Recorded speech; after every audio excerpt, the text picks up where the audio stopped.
তাকে কিন্তু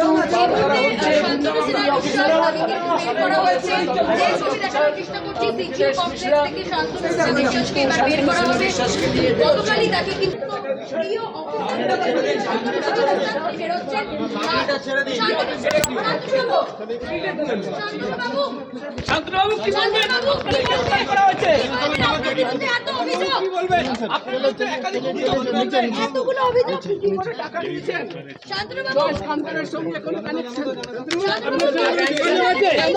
করা হলো। দীর্ঘ জিজ্ঞাসাবাদে লুক আউট নোটিশ